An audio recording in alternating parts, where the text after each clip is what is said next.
Hello and welcome to another episode of the Uncommon Energy Podcast. My name is Trainer Chip Ritchie and I'm joined here, as always, by my co-host Azul GG. What's going on, Azul? How you doing this week, man? Doing pretty good. Just got back from New Jersey Regionals where I played Mew again. Did not have a good showing once again. Actually, my worst showing with Mew. I dropped from this one. So I think the other Ooh, yikes. I think the other two I got 128 or 256. I played out all my rounds, so didn't have a terrible win rate, I guess. But yeah, this one did not go so well. And yeah, probably putting the Mew down from here though. We got the new set coming out, so a lot of new stuff to try and test, and hopefully enough other good decks that makes me not want to play Mew in the next regional championships. I guess not the most recent or the newest one coming up.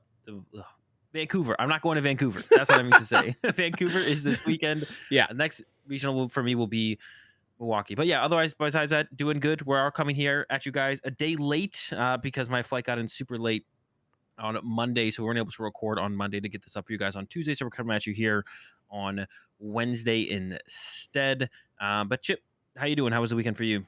It was pretty good. I was also in New Jersey. I was there as a caster, so thanks again to Pokemon for bringing me out, and I had a great time. We got to see some really cool matches.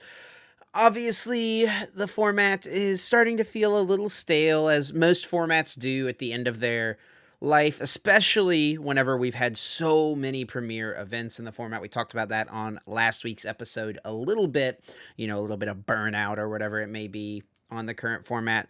But it was a great weekend. We saw some really fun matchups, some really cool decks, got to follow a bunch of really cool stories.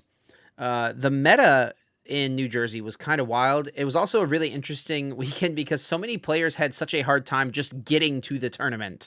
There was like Yeah. a bad storm in New York the Friday night of New Jersey regionals, and so just a ton of people's flights were getting canceled. I luckily got in early on Friday. I don't know exactly when you got in, but Yeah, same. yeah, so it was like, luckily for me, not too big of an issue. But I know Jeremy, who was one of the casters, his flight, they had to land in Baltimore for a couple of hours and then go back up, and then they went back out on the runway, and then one of their AC units broke on their plane, then they had to go back, and he had a miserable time, and he was coming from Arizona, so it was like a pretty long flying day for him, I know. But luckily for me, got in early. A few players didn't even make it out. I remember following Frank Persick's kind of journey on Twitter. He, had flights just keep getting delayed, talked to a representative from the airline. It's like, it's not going to get canceled.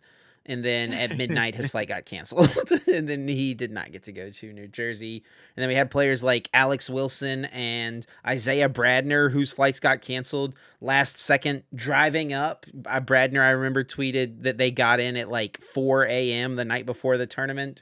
Have you ever had any playing experience like that where you have a really long, late travel day, or you stay up until the wee hours of the morning before a tournament? What is that playing experience normally like, if you've ever had to do that? Or you normally, I know you tweeted after before this event that you like actually got a lot of sleep for this tournament, Yeah. right?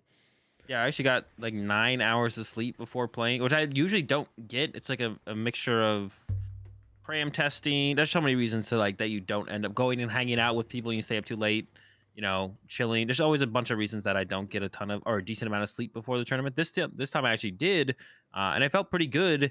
So I felt like I was playing really well, and like sleep, and that can sometimes be a factor, just like being tired or not having sleep. But Mew just did not want to work for me at the event, despite my playing well plus a ton of sleep. But yeah, I've had some events specific. I've had a couple events in a row, a couple regionals in a row where I didn't sleep at all before the tournament. At all.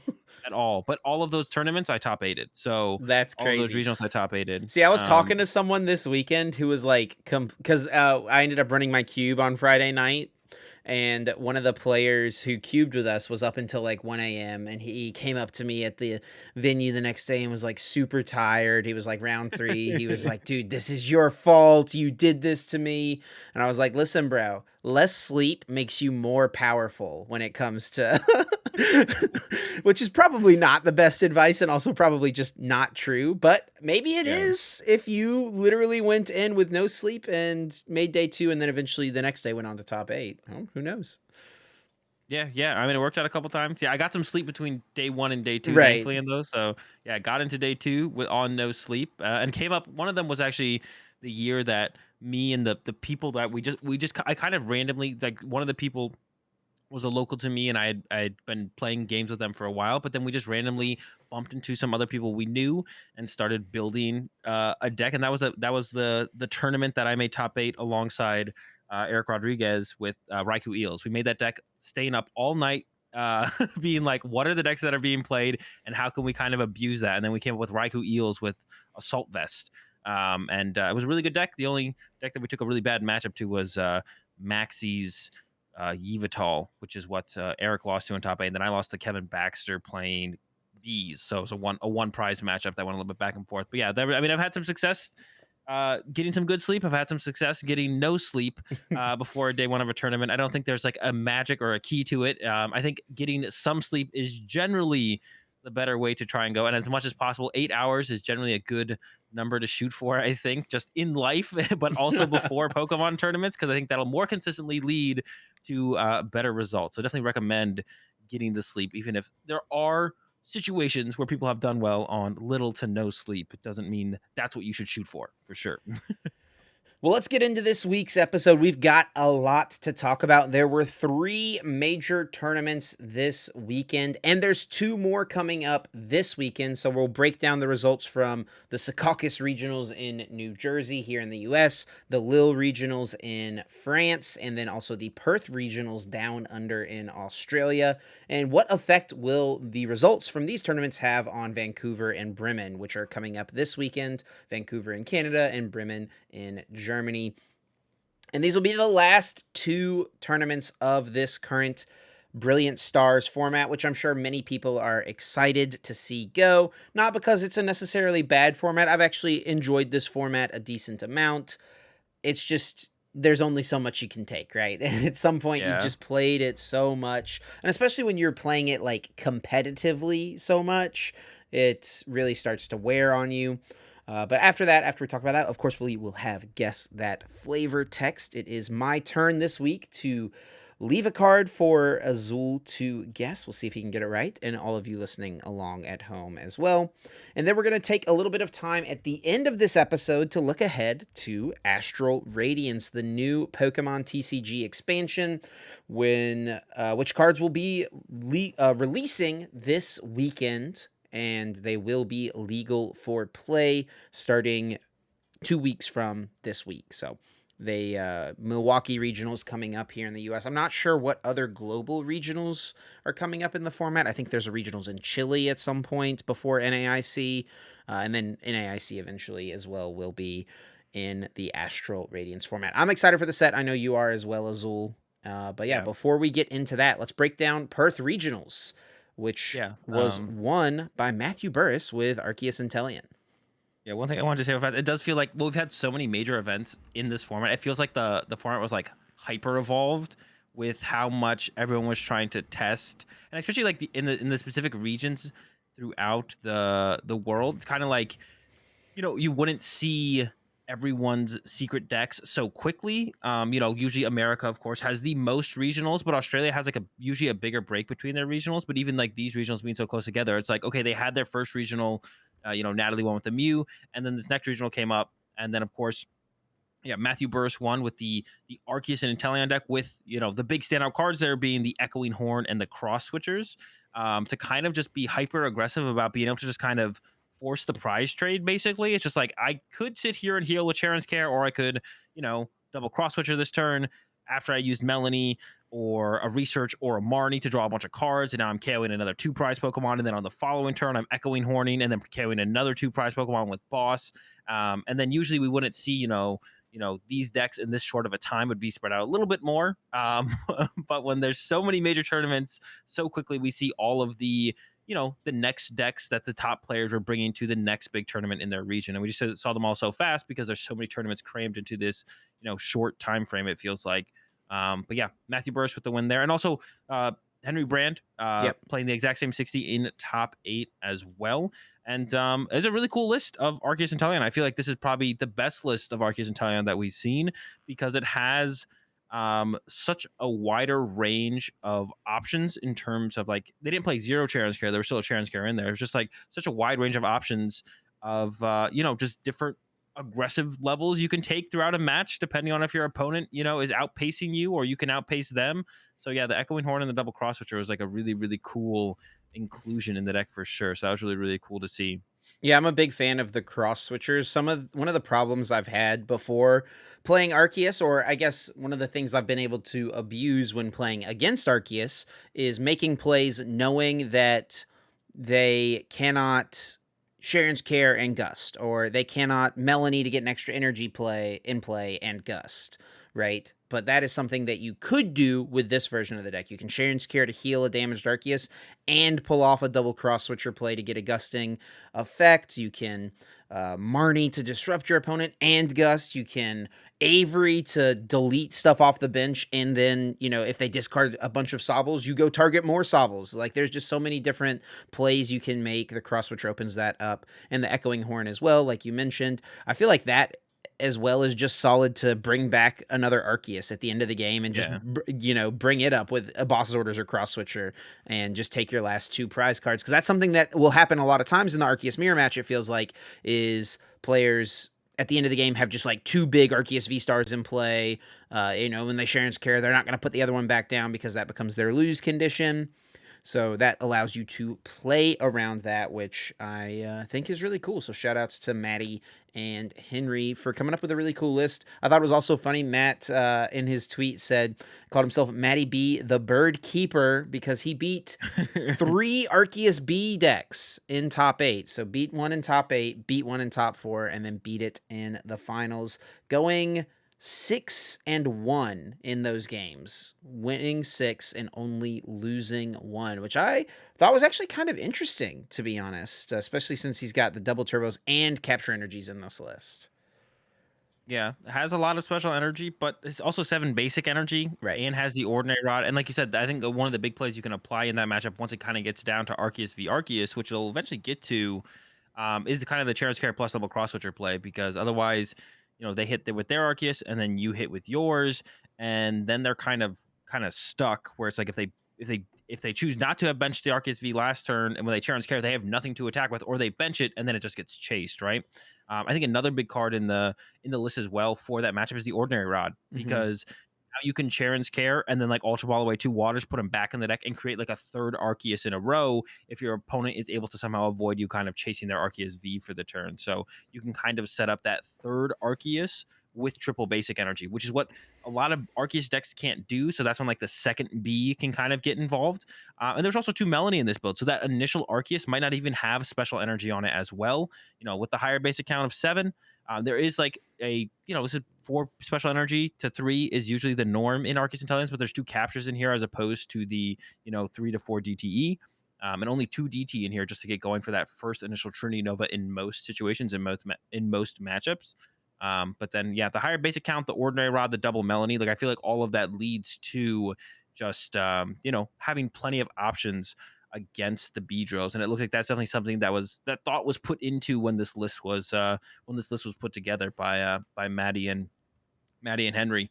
But besides that, there are a lot of Bs in top 8, right? There was 4 Bs, 1 Mew, another Arceus, Inteleon, of course, in Henry. Henry and Maddie were the 2 Arceus Inteleon, and then 1 Malamar, Rapid Strike Malamar, and I think the only Rapid Strike Malamar in top 8 of any of the events. I think that's I don't right. think, Yeah.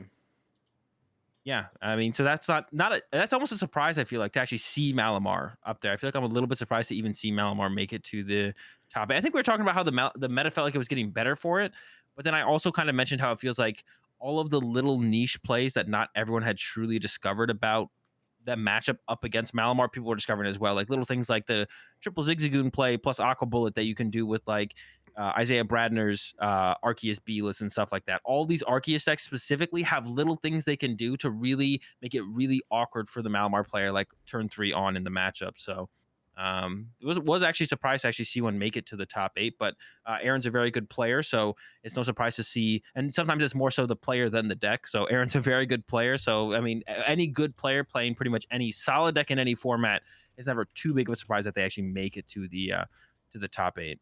Yeah, definitely not. So shout outs to Maddie for winning the tournament down there in Perth. And it was actually a bit bigger as well. We talked about the numbers last week, how the previous Yeah. Perth regionals was about 60 players. This one was about 90 masters. So they actually had that's like a, what, 150% increase in players, right? Between the 2020 regionals and the 2022. And moving on to the European regionals that was this weekend in Lille, France, which was won by one of the best players in Europe and, of course, probably the best player in all of France, Stefan Ivanov, defending the homeland, taking the win with what he called the Liminal deck, Inteleon, Galarian Moltres, Hoopa, with a lot of really cool text as well. This was a really cool one, Azul, this list. What is that? Where does that name come from? The limit. Yeah, What is so he limit? Is wrote it like about it minimal on or Channel Fireball. Liminal is like, it refers to like the concept of liminal space, which I think is just kind of like it's like almost like an existential term of like the space between, like an empty school during the summer, or like at night in an office building, like like a space that just doesn't feel, it's like normal but it doesn't feel quite right. It's like just kind of like a space between. And so I kind of feel like the reference there with this deck is like, it's not really an aggressive, like you're kind of just, you don't have a plan moving forward with the deck necessarily. It's just like point A to point B, win the game, pretty yeah? much. And it's just like you react to what your opponent does, whatever matchup you have exactly. It's not an overly aggressive deck. It's definitely a much more reactive deck. So I feel like that's kind of what he meant by it. It's definitely kind of a weird concept, though. He did write a little bit more in depth about this on Channel Fireball. So if anyone is interested, they can check that out. It is a free article. He did top 16 with the same deck a couple of weeks ago Yeah. in Bilbo. So Yeah. he ended up running it back. Felt like the deck was really good, and he won the tournament with it. Yeah, and I think Robin Schultz, I think independent of each other, also ran a very similar Mm-hmm. style of deck, and they both came to the conclusion that Leon was good, which is also pretty interesting. Which is one of the funky cards in the list. And yeah, it's like maybe it's kind of like that old. It's kind of like a new take on like that build of Inteleon Dark Box that a lot of people were running, before Brilliant Stars came out, as kind of an answer to Mew, where your main attackers were Baby Hoopa and Baby Moltres, and that's kind of it. And then some people evolved the deck to include the Weezings, and now it's evolved. There's no Weezings. You got the Baby Moltres still, you got the Baby Hoopa, and now we're seeing the Rowlet with the Birdkeeper combo, the Zapdos V, and then of course what the more not a non-Pokemon but a very interesting card that was included was the Leon, to just kind of boost your damage of your Zapdos or most likely your Baby Moltres. Yeah. I don't think your Hoopa hitting for 120 is going to be too relevant too often. I guess you could hit another Moltres for 120, which could be cute, but yeah, just trying to get those numbers up a little bit. I think on the Baby Moltres more so than anything. But yeah, it's a very interesting deck. It has a lot of routes you can take. I was actually surprised to not see at least I don't think there was one. A Yoga Loop. I always think No, that's a there's cool card to no include. Yoga Loop now. Yeah, so no Yoga Loop. And so I was a little bit disappointed when I didn't see the Yoga Loop in there, because I think that's always a cool card to see in those kind of decks. But yeah, no looping was going on. But yeah, still a really cool deck and very liminal, I guess. Yeah, the Yoga Loop has definitely become one of my favorite cards for this format. Watching a bunch of games in New Jersey during, especially the early rounds, when I was walking around looking at, kind of one of the more popular American groups right now. A lot of them ended up playing Inteleon VMAX. I watched Rahul Reddy and Ian Robb both independently make really cool plays in the early rounds with Metacham, where they set things up multiple turns in advance and then just went Yoga Loop, and then either attach a fighting energy and use its second attack to just get a KO on a Drizzile or something, or they would retreat into something else and attack. Like, just a lot of really, really cool plays. I think just taking an extra an extra turn is such a powerful effect in the Pokemon TCG. It's obviously hard to set up with Metacham, but the fact that you can do it is a lot of fun, at least whenever you're the one doing it. Maybe not as much fun when you're on the receiving end of it. Yeah, it's one of the coolest cards. And I think we'll see a lot more of it going forward with Samurai V Star, Mm-hmm. potentially some other stuff as well. Especially when you're like taking a prize, like you're taking a full prize card for the turn. You're not like hitting something and then yoga looping the following turn, and then attacking again. Because that's kind of like 2 knockouts over 3 turns. But when you're actually doing something like you can do with the new Samurai, where you're like kind of KOing a Sobble instantly with yoga loop on a turn, or you can set that up with quick shooting, and you take a prize card, and then you immediately draw another prize card the turn after, kind of taking like two knockouts over 2 turns instead of 2 knockouts over 3 turns. It becomes that much more powerful. So yeah, the yoga loop, definitely something to look out for in the future, and definitely like for anyone going to Vancouver, definitely something to keep in mind when you're going up against any kind of funky Inteleon deck. You never know if they're going to have the access to the loop, so it's always something to kind of keep in mind for sure. And then the oh man, what was I going to say? Something about Please, bro, Stefan's say- list, or moving on to the next regionals?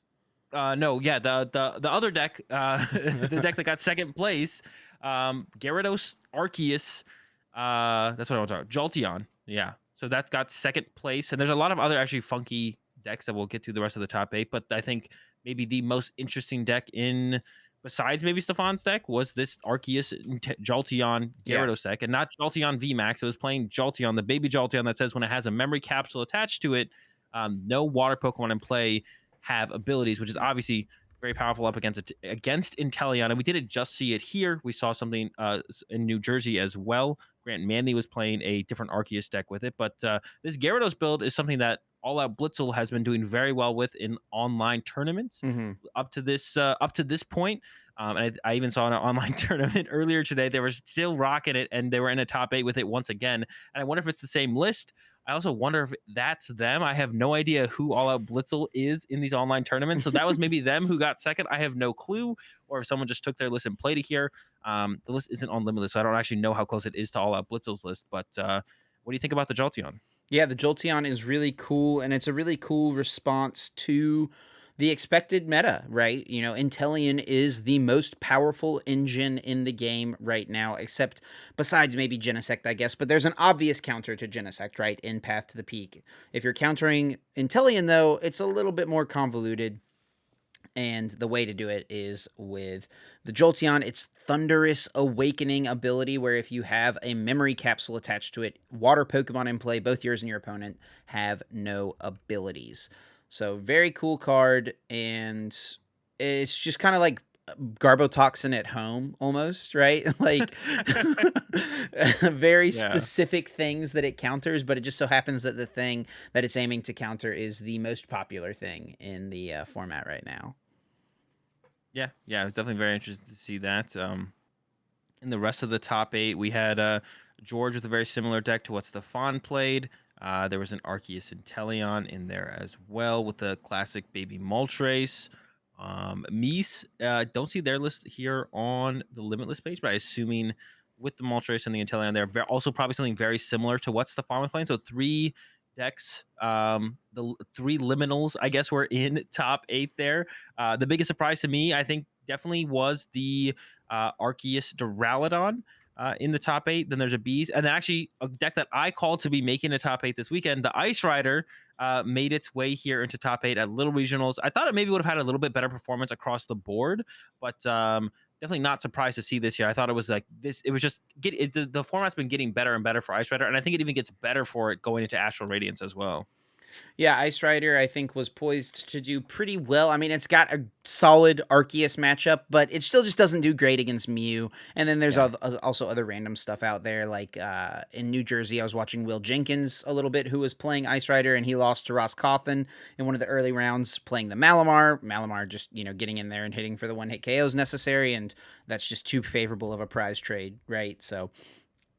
there's Ice Rider still has problems, but if you're expecting to only play against Arceus, it's pretty good, and I imagine that's what happened a good bit for Anthony on the run to top 8. Yeah, definitely, probably a lot of Arceus. It has 3 paths to the peak in there, so definitely could have squeaked out some cheesy. Yeah, you dubs can definitely against the still. Mews. I wouldn't call the Mew matchup a good matchup, Oh even yeah, with 3 paths to the peaks, but it is. I mean, that's just kind of Pokemon, right? Even, you're gonna win your even matchups that are very unfavorable. You will win them sometimes because that's just kind of how variance and that's how Pokemon Yep. works. You 70-30s, the 30% happens 30% of the time.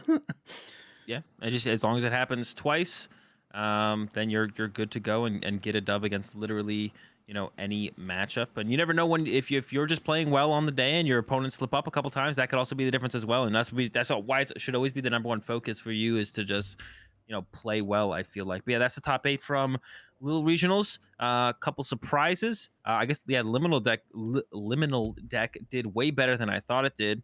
And then there was a Jolteon there as well. And then of course the third regional that we Oh, wait, had. wait, wait. Before we move on, I got to give one little plug to Rory Licken, who made top 32 at Lil Regionals. Let me pull this over here so we can put it up on the screen. Made top 32 at Lil Regionals with a Rapid Strike Drizzile in their Malamar deck. An actual Rapid Strike Drizzile, not an imposter Rapid Strike Drizzile. So I thought that was pretty funny. Definitely a solid meme. Did only play 2 Shady Dealings Drizziles, so I don't, I don't know that the reasoning behind playing a Rapid Strike Drizzile is that solid, but it is at minimum a nice meme. Yeah, I'd actually talked about that on my stream a while ago. I just kind of put the question out there when I was playing Malamar one day. I was like, what if you just played a Rapid Strike Drizzile? So you have more outs to evolve into your Inteleons, but you don't have too many non-Rapid Strike cards. And I could definitely see it working with the way that the lists have kind of trended to go into only 2 Shady Dealings Drizziles. As soon as you prize one of those, you can't double Shady Dealings. But the reason to only play 2 Shady Dealings Drizziles is because you don't want too many of them. So when you're drawing your cards with your Cynthias, you could make sure you're getting the Rapid Strike cards over non-Rapid Strike cards. So now that you have that other Drizzile in there, you have more outs to get to your Inteleon, but it's still a Rapid Strike card. So if you draw into it and just want to send it back on the turn with Malamar, you have that as an option. So actually, that's like a really cool inclusion. I think going down to 2 Drizzile in these lists of Malamar just kind of makes sense moving forward to include it like that. I mean, how good will Malamar be moving forward in general? I don't know. But I don't think too much changes for it going into the next set with Astral Radiance. So it might just be as good as it has been. And it might just still be in a pretty solid spot overall. But yeah, I think that if you're going to stick with that double Shady Dealings or double Shady Dealings Drizzile, there's no reason to not include that one of Rapid Strike Drizzile. May as well get it in there. Have enough outs. You want to get to the Shady Dealings and Inteleon. That's the big thing you're trying to get to. So why not? But yeah, last regional to talk about was to Caucus, New Jersey regionals, where Luke Smith won with Arceus V-Star Crobat VMAX. And you commentated the finals of it. And was that your first finals that you commentated as far as it was my first finals go? This year, yes. I did not get to do any of the finals in the previous regionals or at EUIC, but finally got the call for Secaucus. Made it up there to the finals. And yeah, it was a great time. Myself and Adam Skarzig commentated finals, and it was not a great finals match. No. It unfortunately, Peter Keekum got second place with a pretty cool Beedrill deck. I actually was joking with Peter in day one early on that his deck was kind of like you just took Isaiah and Ian's decks from Indianapolis and shuffled the 120 cards together and then pulled out 60 cards and just rolled with it. Like that's kind of what the deck was like. But yeah, really cool deck. 3 different energy types in the list. I tweeted this earlier today. But I just think it's really cool that there are a lot of decks right now that are playing that many energy types, and it's like not bad. It just opens up so many different types of plays. I'm a big fan of that type of variation in the game right now. Yeah, it's definitely what Arceus brings, and that is what won Luke Smith the Arceus Crobat VMAX, Zamazenta V B-Barrel, basically an Arceus B-Barrel deck with the Crobat, which is a deck that me and you have been fans of for a while. Yes. And actually, this list specifically almost made top 8 at Indianapolis. Ryan Antonucci lost the win in 2 Ian Robb, and I think it was a pretty close set. So this exact 60 almost made top 8 at Indianapolis as well. Ryan Antonucci lost the win in, but here makes it not only to top 8, but it wins the whole tournament. And yeah, Arceus B-Barrel finally getting its chip, I guess, because me and you have been big fans of the deck. I think the deck's pretty solid. Yeah. I don't think it's like favored against the other Arceus variants, but I've been saying this for a while. I feel like literally almost every single Arceus variant, I think the only Arceus variant that I feel like has pushed the boundaries a little bit in terms of getting an advantage is Maddie B's and Henry Brand's Arceus build. But I feel like besides their specific, what they're trying to do with that Arceus build, pretty much every Arceus mirror match is about 50-50, and every single list just has little things that can give you an advantage whether it be in the early game, in the late game, in the mid game, whatever it might be, the Beedrill gets a 1-hit KO on the Arceus with the DTE, but then you're playing the Beedrill build, so you're like less consistent. You need to pull off that combo. You sacrifice resources to do that, and then once they get a couple basic energy Arceus set up, you're at a kind of a disadvantage. The B barrel builds have a little bit stronger of like a turn one, turn two. Than the Inteleon builds, but the Inteleon builds, of course, you can get anything you want whenever you need it with the shady dealing, so that's the advantage there. So it truly does feel like I said, besides Matty B's and Henry Brand's build, which I feel like definitely has kind of found a new way to play the mirror match. Most of the Arceus mirrors feel like 50-50. So as long as you like fix your Mew matchup, it doesn't really matter. As long as if you know your Mew matchup and you know it's like 50-50, it doesn't really matter what build of Arceus you play, it feels like for the most part. So it feels like kind of about time that B Barrel kind of found its way through to not just the top 8, but also a victory. Yeah, Bibarel is really solid with Arceus. Obviously, Inteleon is probably still just a little bit stronger, but Inteleon makes your deck, I would say, more consistent and allows you to do more things, but it takes up much more deck space. So you have less space to include cool things to do, right? Matty B and Henry were able to find cool things to do with the cross switchers. Obviously, you mentioned that, but Bibarel takes up way less deck space. Because Yeah, Inteleon it's not just the Inteleon line. You also got to get like 3 to 4 level balls in there, right? And all of those Illusion things. So Incense. yeah, and then you play cards like Energy Search, which you wouldn't really play alongside Bibarel necessarily because you're not like searching out those specific things. So Bibarel just makes your deck, I think, feel a bit more streamlined.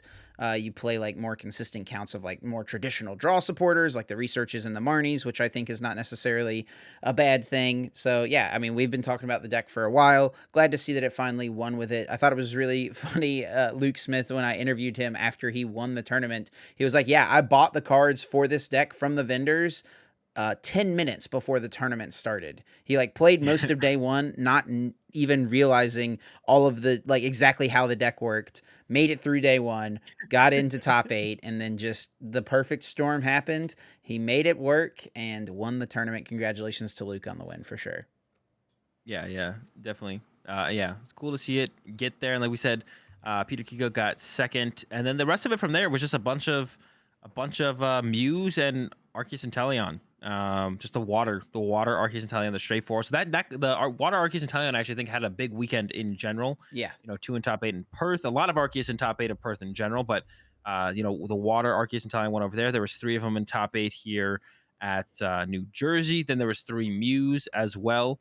And then 1B, Peter Kiko with the lone Arceus B to get second, and then Luke winning with the Arceus B barrel. So a lot of Arceus, no surprise there. We mentioned last week as well, as it feels like Arceus is just getting more and more popular. With the new set releasing, I think we'll see a little bit of probably a change to that, and we'll start to see it die down a little bit and get some new decks in there. But going into Vancouver, I think the same is going to continue, where we're just going to see more and more Arceus kind of ramp up going into that final weekend of regionals. There might be a regional after this next weekend before. Actually, I guess there's 2 more weekends where we could see. I don't know. I I don't know how don't many more regionals think there there are are. any other regionals in this format. I Just looked. Bremen and Yeah, I think that these are the last 2. Let me double check though, because I looked earlier today, but I have been wrong about regionals dates a few times at this point. So yeah, I don't know when the league. When does it become legal for? When is it the new set legal? it Because the will be legal on the 10th, I believe. And it actually looks like Chile regionals will be in this format. So that will be June 4th through 5th. And that was okay, I think that was the most recent regionals that like just got added, if I'm not mistaken. And then the first regionals in this format will actually be June 11th and 12th in St. Kilda in Oceania okay. So there will be a regional before before Milwaukee. Milwaukee. Okay. I mean, I like to hear that. I like to know a little bit more about what other people think is good before getting into Milwaukee regionals. So that'll be interesting. So let's just Well, talk about a couple more of the interesting decks from the weekend. We mentioned some of these a little earlier on, mostly talking about the Caucus regionals because that's where we both yep. were. So that's where we saw most of the other unique things running around in the room.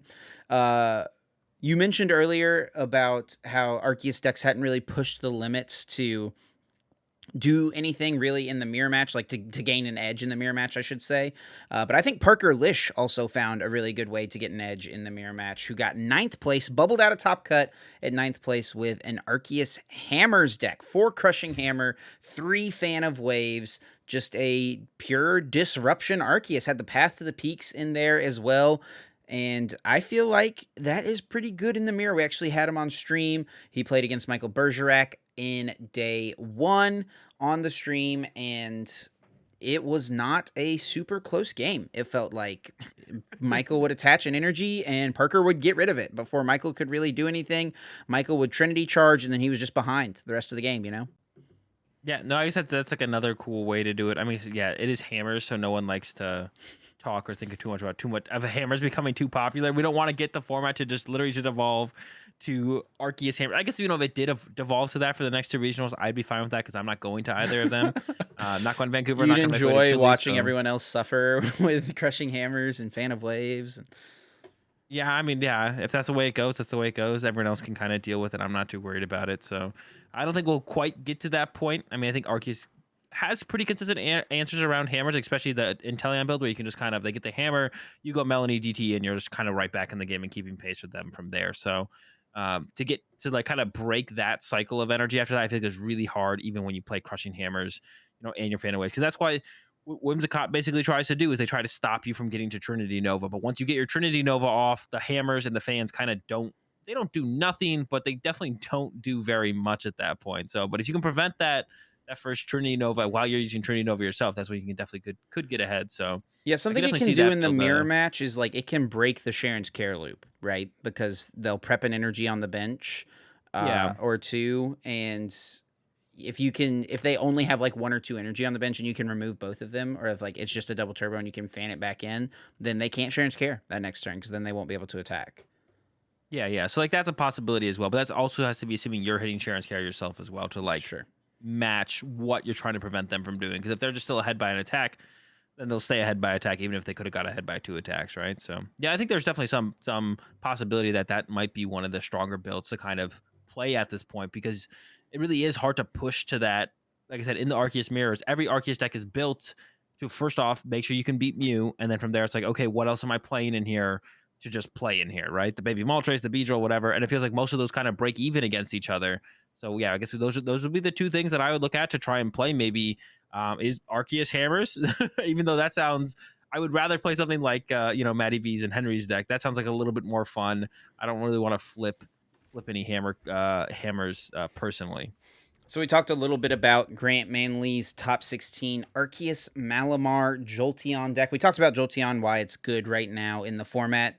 But a good partner for it, in theory, obviously, is the Malamar. And I feel like most of the time, the problem would be just like the consistency there, trying to power up a VMAX attacker with obviously, it's still got Arceus in the deck, right?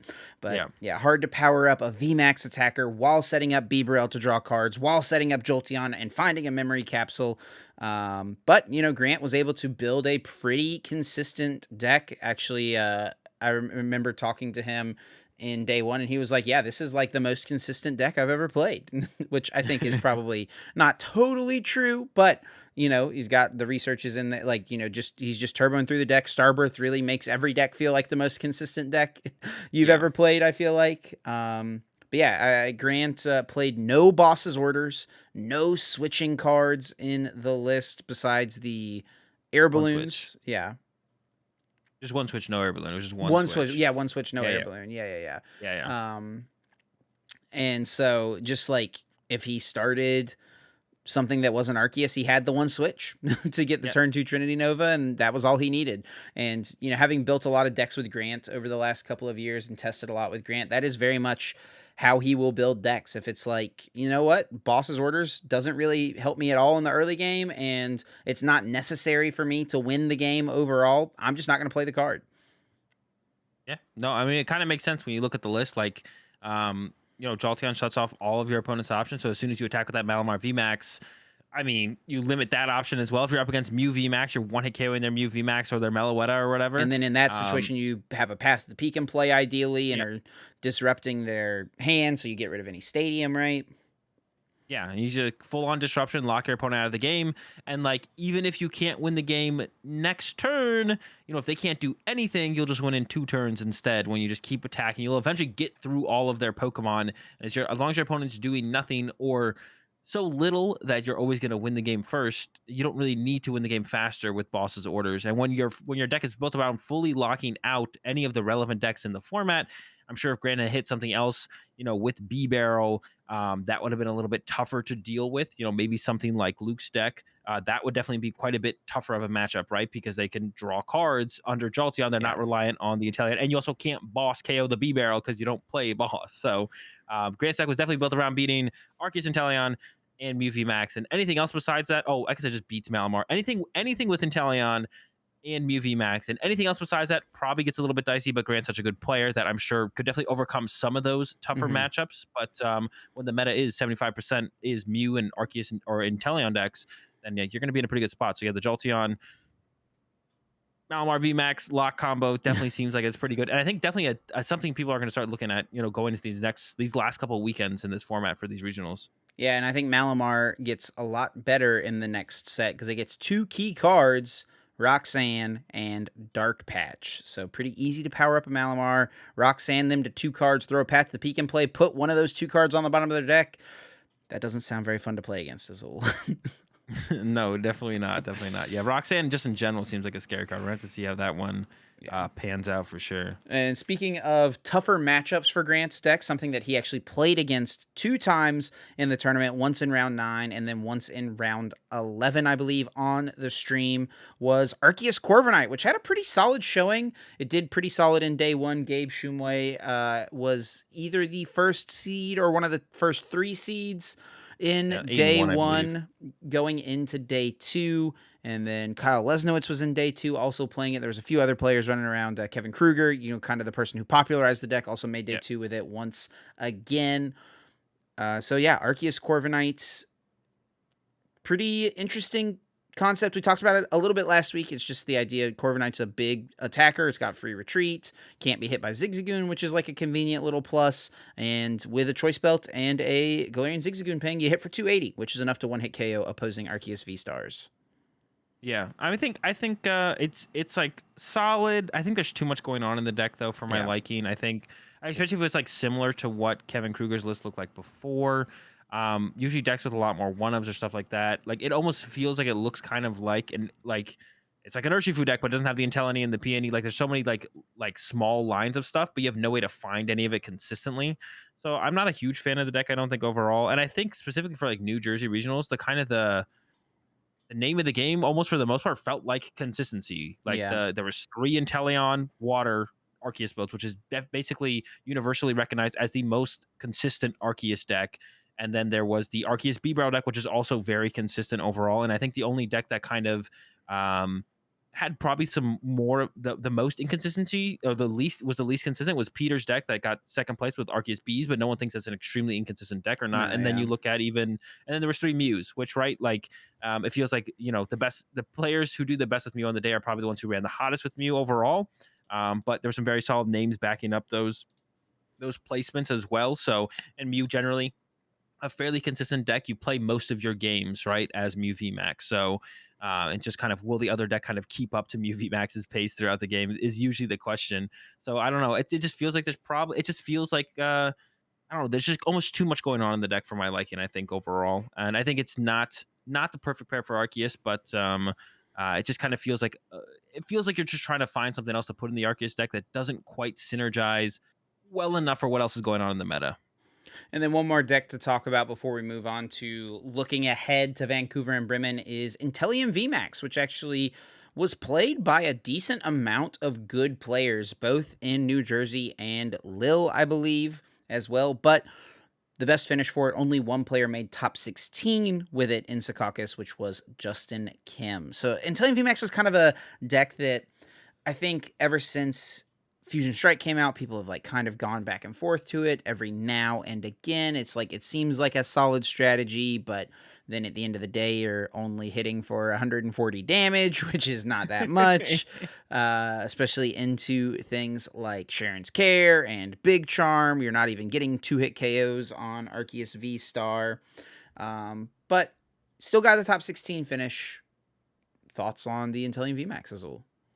I think I'm not a huge fan of it. Every time I go to play it, it feels solid, but I think one of the strengths of the deck is just people's lack of understanding of how the deck functions and what it needs to be able to even do 140 damage every single turn. And I think if people just have more experience against the deck. And that's what's going to happen when you get further and further into a tournament is the best players in the game will have already know the experience against that deck, or they'll be able to figure it out, in the first game or within the first couple turns of just understanding what your deck has in it.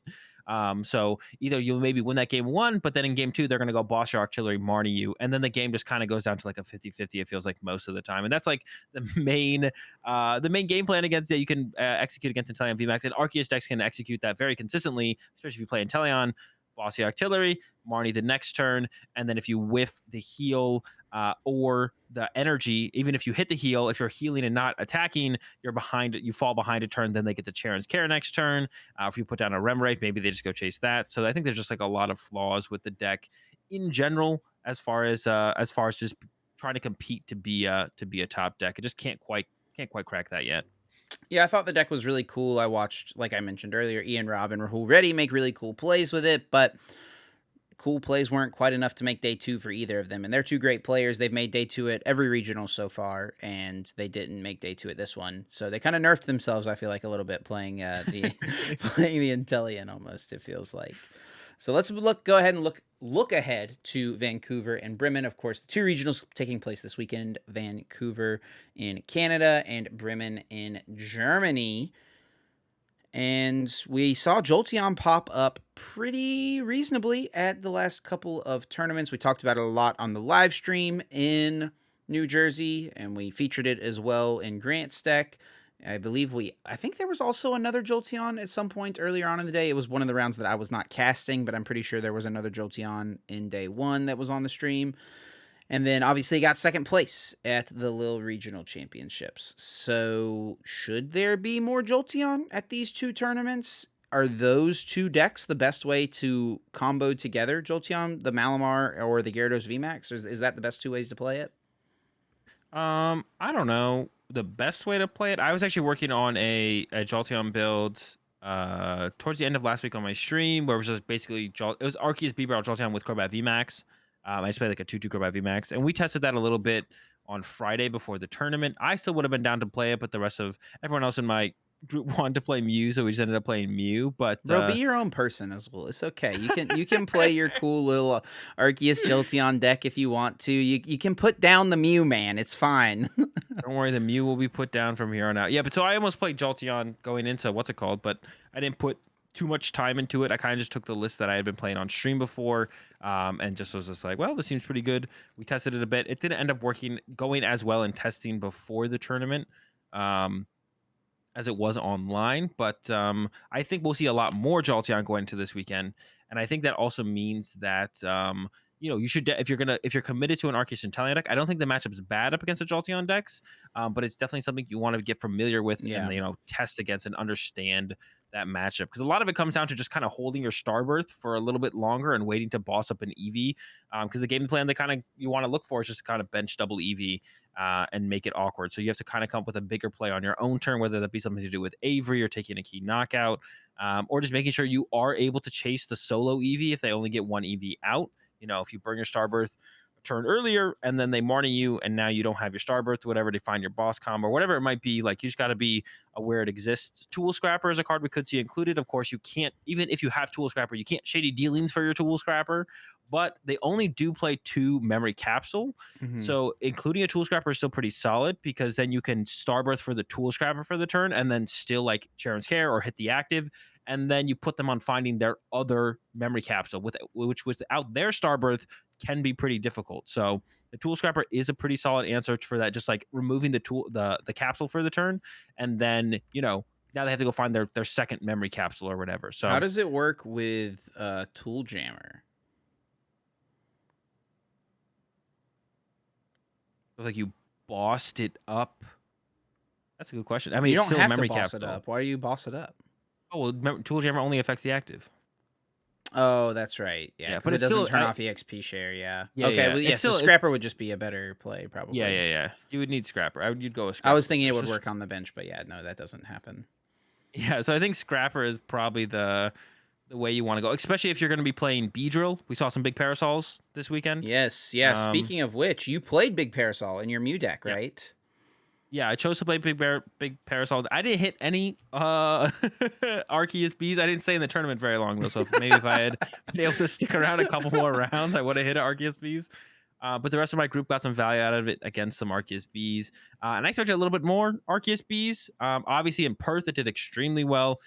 There was a decent amount of it. Did get second, of course, with Peter here in New Jersey, and there was a decent amount of it Yeah. overall for Grant sure. I Hayes expected a tied the little bit winning more. in playing the deck as well.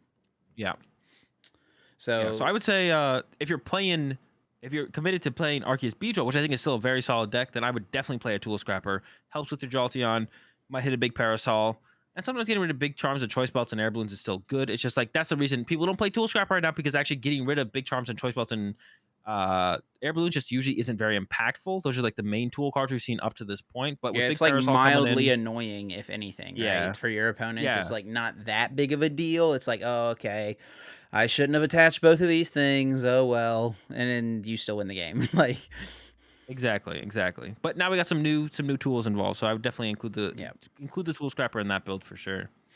yeah. Tool Scrapper is just one of those cards that's like always pretty solid, Yeah. and like tool removal in general, even like Field Blower, whenever it was popular in like the 2017 timeframe, it would like come in and out of decks just kind of depending on what the meta was like, what popular tools existed, what popular stadiums existed for Field Blower's instance as well.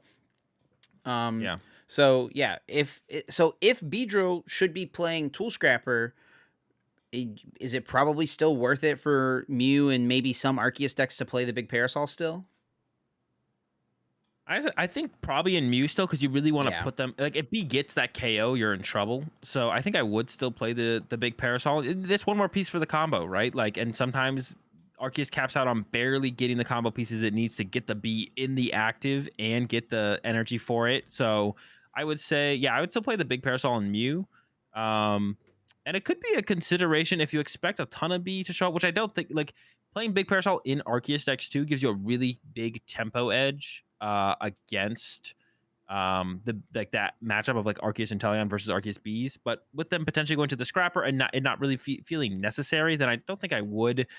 We saw actually all the lists that made, or most of the lists that made top 8 with Arceus Inteleon, maybe all of them play double Melanie, and double Melanie is a good way to get around the B and consistently have that as an option to just get 3 basic energy on an Arceus, so you never have to have a special energy on your Arceus, and you're just like kind of can set up to tackle the B that way. So I would say probably just go the route if you're playing the Melanie build. That doesn't need it, but I would say definitely with Mew, I'd play the big Parasol for sure.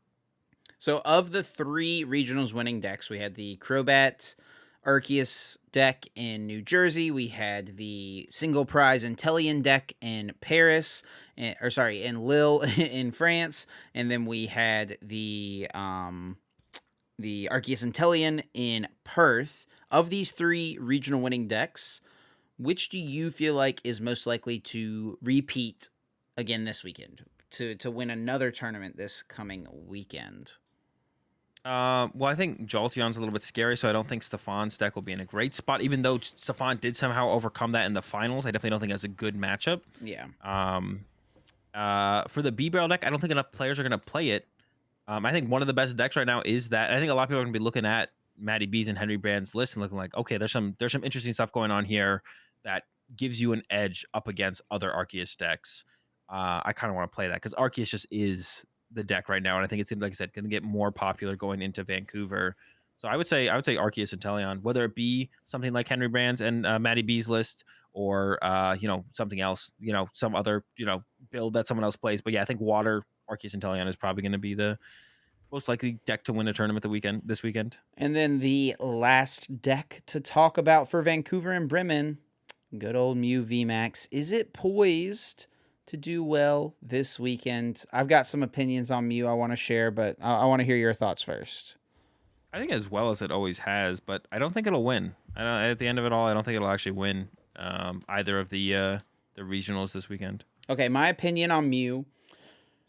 after this weekend and watching a bunch of games has changed. Okay, Mew is a very. I I think that if you are a good player, you are doing yourself no favors by choosing to play Mew over an Arceus deck because you are much, much less in control of how your game goes when you choose to play Mew. You are at the mercy of your Fusion Strike systems, your draws. Obviously, if you sequence it correctly, you have like high percentage chances to draw what you need, and like, you can do all the stuff with your Rotom phones. But I mean, we're talking about a deck that's playing 7 flipping cards right now with the Cramomatics and the Pokemon catchers.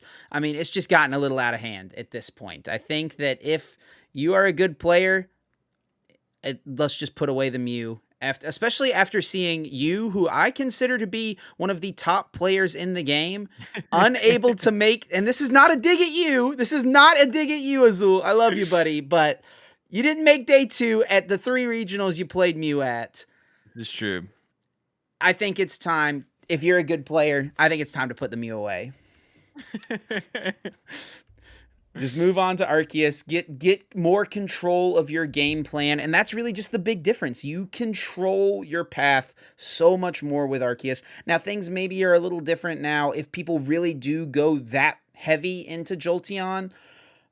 But honestly, like, I don't know that they will go that heavy into Jolteon. And honestly, Jolteon, the combo is like not the most consistent thing. And if they only set one up and you just can get your boss in hand with your Starbirth, like you said, it's not really, it's almost a non-issue. Yeah. Or yeah, like I said, the Tool Scrapper as well is like a super good answer. The Tool Scrapper as well, yeah. But yeah, I think No, I think I agree with you overall.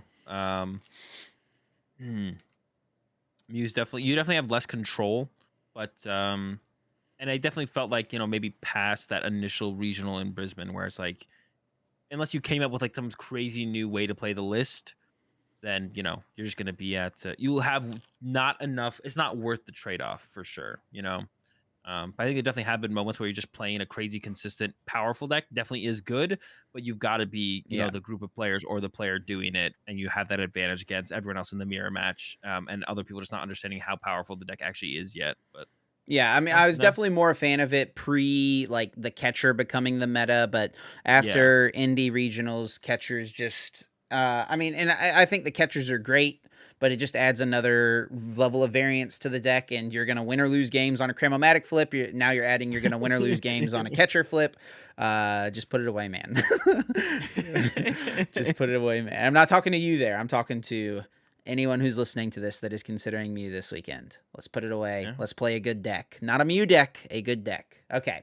Moving on to everyone's favorite segment, Guess That Flavor Text, where one of us will read the other person a bit of flavor text from a Pokemon card, and that other person has to guess what Pokemon that card is talking about. You also, of course, get to play along with us at home. And starting a couple weeks ago, we did introduce the lifelines, where there's 3 different options, 3 different lifelines you can use.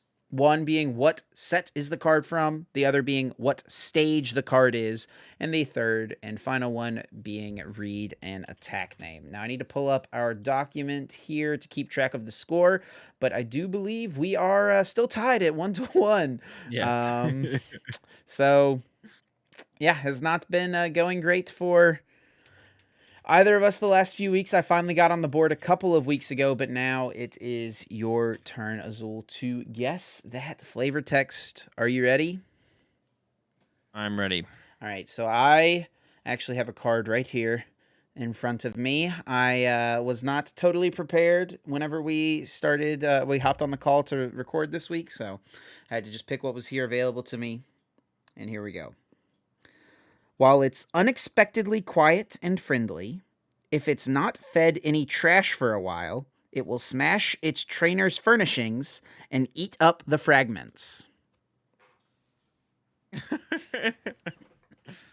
I have to, if it's not fed any trash, I have to assume this is, okay, so, I mean, initially, obviously, I'm thinking of Trubbish, but there's no way that this is actually a Trubbish.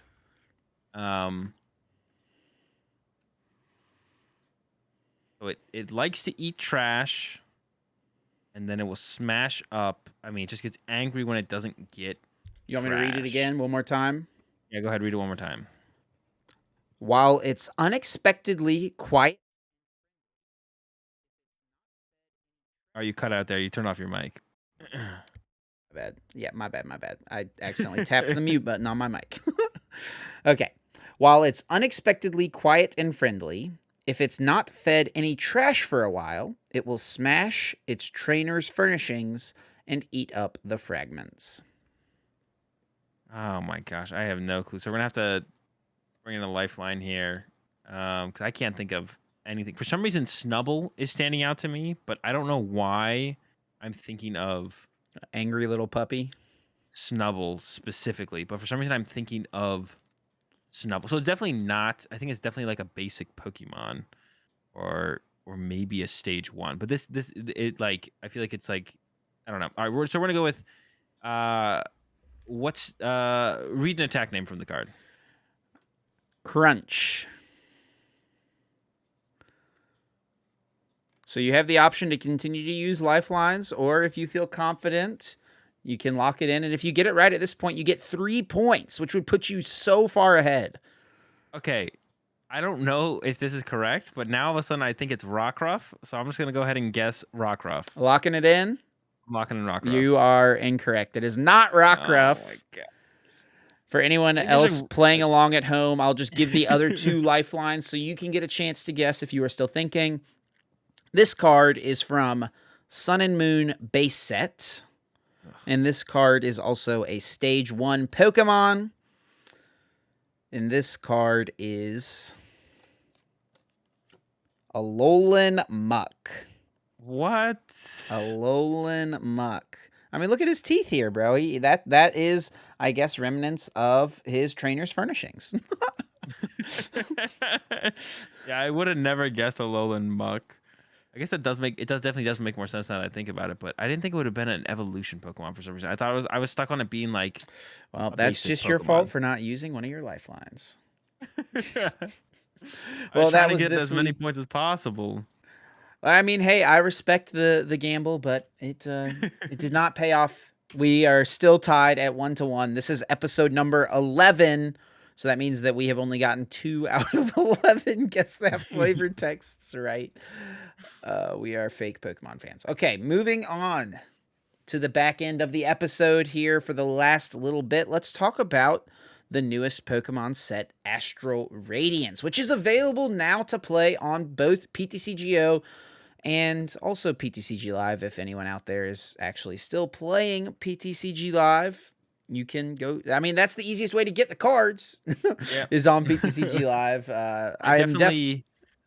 Oh, I was gonna say I definitely felt that when I had to get cards on PDCGO for this set. I was like, Mike, I wish I had crafting. I have like 300,050 dust or credit, whatever, on PDCG Live that I could have been making Palkias and Samurots and stuff with. But instead, I'm on PDCGO opening packs and trading for cards, which feels so much more miserable than just being able to, craft your cards. It's just such a time sink and like, yeah, it's rough. It's rough. I the crafting system, I really felt the difference with this set. So I'm excited to hopefully have live, right the ship, and maybe we can head back over there eventually. Yeah, maybe it'll come out someday in like 2023, 24, maybe. Who knows? So not only is Vancouver and Bremen regionals this weekend, but there's also a pretty big tournament happening in Ohio, which I'll be heading up to cast alongside our buddy Andrew Mahone up in Full Grip Games. It is a 6K doubleheader tournament weekend, which will allow Astral Radiance to be legal. Now, normally a new set is not legal for the first 2 weeks of release, but Full Grip Games has done these tournaments the last few set releases because it's pretty hype. It's pretty exciting release weekend. They allow Japanese cards to be used, which have obviously come out a little bit earlier and are usually a lot cheaper. So It makes for a pretty fun tournament weekend. Saturday will be a standard tournament whose prize pool is $3,500, and then GLC will be played on Sunday, which prize pool is $2,500. So it's a massive tournament weekend. I think there's going to be a huge amount of players at it. Those tournaments are a ton of fun. I'm looking forward to casting it. I'm looking forward to seeing what cards from the new set start to show up and really do very well. There's obviously a bunch that a lot of people have been talking about a lot: the Hisuian Samurott, the Origin form Palkia V-Star. These cards have been pretty widely discussed and talked about. I know you played a decent amount of Pokemon today on PTCGO when the set dropped.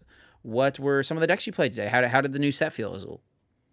So I didn't play too much today. I didn't have a whole ton of time to play too much. I streamed for like 6 hours. Turbo Dark felt okay. And it feels like you really With want the to Darkrai invest. V-Star, I assume, right? Darkrai V Star Turbo Dark. But it feels like you really want to heavily invest in. I mean, when you go first, you can get the first knockout, but when you go second, I think you equally want to invest the listen to trying to get that first knockout, whether it be with the Hoopa, the little baby Hoopa for 90 on like a Sobble, or attacking turn one with Moltres V. And that's something I didn't think about until my chat brought it up to me, which is like with the choice belt, you KO pretty much any V in the format with Moltres turn one. So going second. So my list currently is built pretty heavily around doing that, and that's felt pretty good so far. Just get the first knockout and then kind of snowball your lead from there. And the Samurott was pretty underwhelming. And then I tried some of the Reggie's deck out, and that's like really, really cool. It's just not very good, unfortunately. Yeah, it's not very good. And obviously it's not built to be very good at all, but it's very, very cool at the very least. And that's all I've gotten done so far. Still a lot to try out with Dialga and Palkia. It's really hard to get Palkias. They're super expensive right now. Of course, it's the most hyped card and the expected to be the best card. And I think the more I've kind of thought about the card and stuff, the amount of stuff you can do with it, like I think it definitely will be probably the card of the set for sure. Maybe of the next format as well. So we're both going to be doing plenty of content around the new set. Of course, Azul will be posting videos and streaming. I don't know how many videos I'll be doing and probably not streaming. Who knows? I might get a little spark of inspiration and stream for a few hours one night or something like that. But most of my content will be on the Channel Fireball YouTube channel. And also I am doing Channel Fireball's set review. So I'm excited for that. It's going to be finished this week. I just finished part 1 earlier today, and the rest of the set review will be coming out throughout the week this week. And yeah, this is a super solid set. I don't think it is quite as good of a set as Brilliant Stars would, but there's a lot of cool cards. And people have talked about the big ones at this point: the Dialgas and Palkias, the Radiant Pokemon, the Greninja, Hawlucha, and Heatran are all decent. Obviously, the Greninja being the best of the bunch. I think that is pretty much undisputable from anyone. But there's a few more kind of unique cards, maybe cards a little bit under the radar that Azul and I are both excited for, that we picked out to talk about. So Azul, you've picked out a couple of cards here. Why don't you pick one of them and talk about it, and then I'll talk about one of my two. Yeah, sure. I think the last thing I'll mention is like Yeah. with everything I've played so far from the new set, the thing I keep thinking of is and you mentioned Brilliant Stars being a higher impact set, and the only real thing that came out of Brilliant Stars, or the biggest thing, is Arceus. And every time I play a new deck, I'm thinking this just isn't Arceus. Like I wish this would be better as Arceus. So far from kind of everything I played in terms of options and consistency and stuff like that, it just like, especially when I played the Samurott deck, I was playing Inteleon. It's like Arceus would have been pretty good here, just as good, and maybe even just better in all these situations, just to have Arceus instead. So, but yeah, there are some very cool cards. I think this is there's way more cool cards to kind of look at and make you think about, options and just kind of ways you could play cards than there was in Brilliant Stars. That's for sure.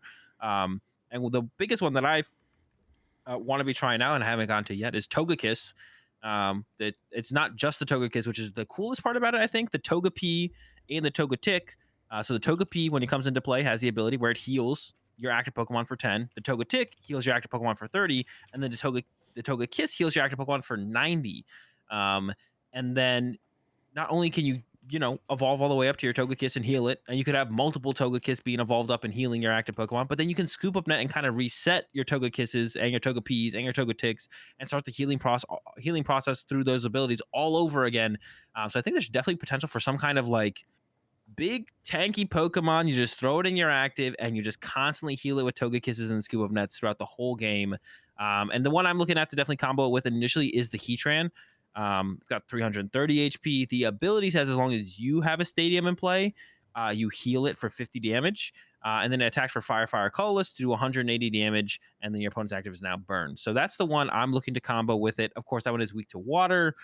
Might be a little bit tough with Palkia running around, so maybe you have to go to something else like a Stone Journer or something. I don't know. And Stone Journer could be cool as well because it has that built-in healing through its first attack. But I think some kind of you could definitely throw something together where you just like set that Pokemon up and you start healing it with Togekiss, and you just kind of do that over and over and over again with Scoop Up Nest and kind of repeat that. And that could be really, really cool. So I'm Yeah, you looking could to even do try to like a throw basic this. Pokemon like Blissey with Cape of Toughness, Yeah. and like, yeah, I mean that thing's got 300 hit points, right? Yeah. And it absorbs energies onto itself, and then you could even heal them with hyper potions or something like that. Like that's a lot of healing potentially every single turn. Togekiss definitely seems really cool.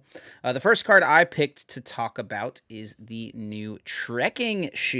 So I am a big fan of turbo item cards. Like an expanded, one of my favorite cards that I always try to put in decks, if it makes sense, is Trainer's Mail, just because it lets me, get through the deck so much quicker. It's thinning, it's, consistency, all of these things. Trekking shoes, I think a lot of people are comparing to Acrobike, and it's obviously similar, but it's pretty different as well, because you just have more choices. You can keep a card from the top, it's just a +1 to hand, or, discard a card, which interacts so well with a lot of different decks. So yeah, I'm probably going to be trying to put this in more decks than it should go in, but I'm just overall a big fan of turbo items like this. I've always enjoyed cards like the trekking shoes, so I'm ready to lace up and get out there and start running through the deck. The trekking shoes are pretty sick for sure. I have those in my Turbo Dark build right now, so they've been pretty good so far. They definitely seem like it's a card that will be in some. If it's not in a tier 1 deck at this point, I definitely a set or two down the line, it'll make its way at some point. And then your next card, this is another one that I think is really cool. Yeah, so this is actually like an effect we've never seen on a supporter or any card in general. And my next card I want to talk about is Grant, which is a supporter card which says when you play it, your fighting Pokemon do 30 more damage, but it has like an added effect that is not part of playing the supporter card. But if it's in your discard pile, you can discard 2 cards from hand, and then it goes to your hand. So it's kind of like a built-in. Basically, Via Seeker, I think, is the best thing to compare it to. Via Seeker, you played it as an item card. It got a supporter card out of your discard pile to your hand. Whereas Grant, you can take that specific supporter from your discard pile and put it in your hand if you discard 2 cards from your hand. So I think that's just really, really cool. I think you can play it in Mew. I think you can play it in, I don't know, any deck that just wants to constantly discard cards from your hand. I could see it being played in maybe something like Darkrai possibly, because it's like a constant way to also thin out your hand. You can play it in decks with B-Barrel as well, potentially. So it doesn't really it's not a thin 2 from hand because it goes to your hand as well. So it's really just like a thin 1. But in a lot of situations where you're constantly trying to thin out your hand, specifically with like Mew, that could be pretty valuable to constantly have. So I just think the effect of it's really, really cool. And then ideally, it does get played in a fighting deck because fighting decks haven't been good for a while. So hopefully this brings some life to fighting decks as well. But besides that, just the effect on it, I think for other decks outside of fighting decks could be really interesting. Yeah, I think the Machamp VMAX is like slightly better than I initially gave it credit for. I don't think it's great, but I'm sure you Good don't enough. either. But I mean, this isn't the card I was meant to talk about here, but I think that I mean, it can do a good amount of damage. It obviously combos with the Gate Ball Jog Stadium, which is something to mention, and it can make good use of the grant. So it's just like one card. Once you play it, you can get it back anytime you want it to boost damage. So there's obviously other combos. The Urshifu decks could utilize it to do more damage. You could literally one shot anything with Gmax One Blow on single strike Urshifu now if you wanted to, if you weren't Yeah. getting there already. But yeah, the other card that I was meant to talk about was Miltank from Astral Radiance, which has an ability very similar to a couple of other Pokemon in the format right now. The Miracle Body ability prevents all damage done to this Pokemon by attacks from your opponent's Pokemon V. And of course, whenever a card refers to Pokemon V, that includes VMAXs, V Stars, V Unions, Pokemon Basic Vs, whatever. Prevent all damage done to this Pokemon by attacks from your opponent's Pokemon V. And it's actually got a pretty decent attack as well. For 2 colorless, Route deals 10 damage, and then 20 more damage for each of your opponent's benched Pokemon. So it's not like a great attack, but it's not an irrelevant attack. Like, it can reasonably, hit for some damage. And there's a couple Pokemon in the format that have similar type abilities right now. Obviously, Altaria from Champion's Path. We've got Decidueye from Darkness Ablaze, which is probably the better of the two as far as what has seen more play over the last couple of years. But neither of these decks have seen really any play at all since Mew VMAX came out, because it has the Max Miracle attack where it just like hits through the effects of these abilities. But I think that this ability being on a basic, it kind of keeps the format honest. The fact that this card just exists, it forces you to kind of consider it when you're building your deck. It's like, okay, I'm going to be sure that I'm putting a water energy in my Arceus, Inteleon Dark deck so that I can use Aqua Bullet in order to hit something like Miltank, or for example, something like Whimsicott right now. That the way Whimsicott decks are built right now would be totally walled by Miltank. You can get in there with Bibarel, but that's not very good, right? You got to flip a coin, and if you flip tails, you're doing nothing. So I think the Miltank is pretty cool. I'm excited for a card like this to be around because, like I said, it just keeps the format honest. Yeah, it's definitely. I think it feels like it's going to be like that whole Decidueye cycle potentially with the Miltank from here on out. It'd be like Decidueye wins a tournament, and then I guess we didn't really have that with Decidueye in real life tournaments because there was no real life tournaments. It was kind of just in online tournaments. But Decidueye would win a tournament, and then it would go on cooldown for like 3 weeks. People would have their Aegislashes in their ADP decks, and then they would get taken out 3 weeks. 3 weeks from there, and then it would be the time for Decidueye to win another tournament, kind of repeat. And we could definitely see that with Miltank, I think, as well. Like, you don't want to be playing all these extra tech cards, especially if like one basic water in some Arceus builds isn't enough, or like having to play a Raihan in builds that already play the basic water but don't want to play Raihan, which is something we saw actually this weekend. That there was no Raihans in any of the top performing Inteleon Arceus decks, which I thought was really surprising. And I wasn't really a big fan of initially, but I kind of understand the value of the double Melanie. You don't want to have like too many cards that kind of do the same thing. You can still get to an Aqua Bullet. You kind of just have to attach twice to it. So you have to work a little bit harder for it. But yeah, if the Miltanks can get through a couple of their attackers or something like that, then you're going to have to tech that much harder for it. And no one wants to be playing like 2 or 3 Aqua Bullet Inteleon in their Arceus decks if they don't have to, when they only want to be playing 1 or maybe 2. So yeah, it might be one of those cards that keeps the format honest, or it could just be really, really good and then can get through most of the answers. So that's going to do it for our Astral Radiance preview. Obviously, we didn't talk about too many of the cards, but we'll talk about it much more in depth next week after both of us have had more time to play with the new cards. I'm finishing my set review this week, so I'll have looked at every single card in the set super, super in depth. I've already been doing a decent amount of like theorying and all of that of the big cards and stuff like that. But it's a lot different once you actually get your hands on PTCGO and like start playing a bunch of games. And then also we'll be discussing next week the results from the Full Grip tournament. At least briefly, we'll talk about at least the winning decks because that'll be kind of the first big pinpoint that people will look at when building decks for the new format. So that's going to close it out for us this week, though. Thank you to everyone for listening. If you are watching on YouTube, please be sure to leave a like on this video and subscribe to the YouTube channel so you never miss a video. We're really close to 2,000 subscribers, actually. I think we're less than 100 subs away from 2K, so that'd be pretty cool. And then also, if you are listening on whatever podcasting platform, please be sure to leave us a rating. It only takes a second, and it is the easiest way to show your support because it can help more people discover our podcast and discover love of the Pokemon TCG. Yep. Be sure to do all that. Appreciate everyone watching. We'll be back here every Tuesday at 7 a.m. Eastern. Good luck to anyone who's playing in Vancouver or Bremen regionals this weekend, and anyone who's going out to the Full Grip tournament. And those have been getting really big. There was like 150 players last time. These could get, maybe we make. I mean, the prize pool is way bigger for this one. The last one was a 3K for both tournaments, and it's double that this time. So. I mean, I don't even know what they're going to do. I don't know that they have the capacity for 200 people, but they're going to figure it out. Yeah, I think if they keep growing, they're definitely going to keep trying to find the space to fit more and more players. I'm pretty sure they want to grow them as big as they possibly can. Yeah, just looking forward to it.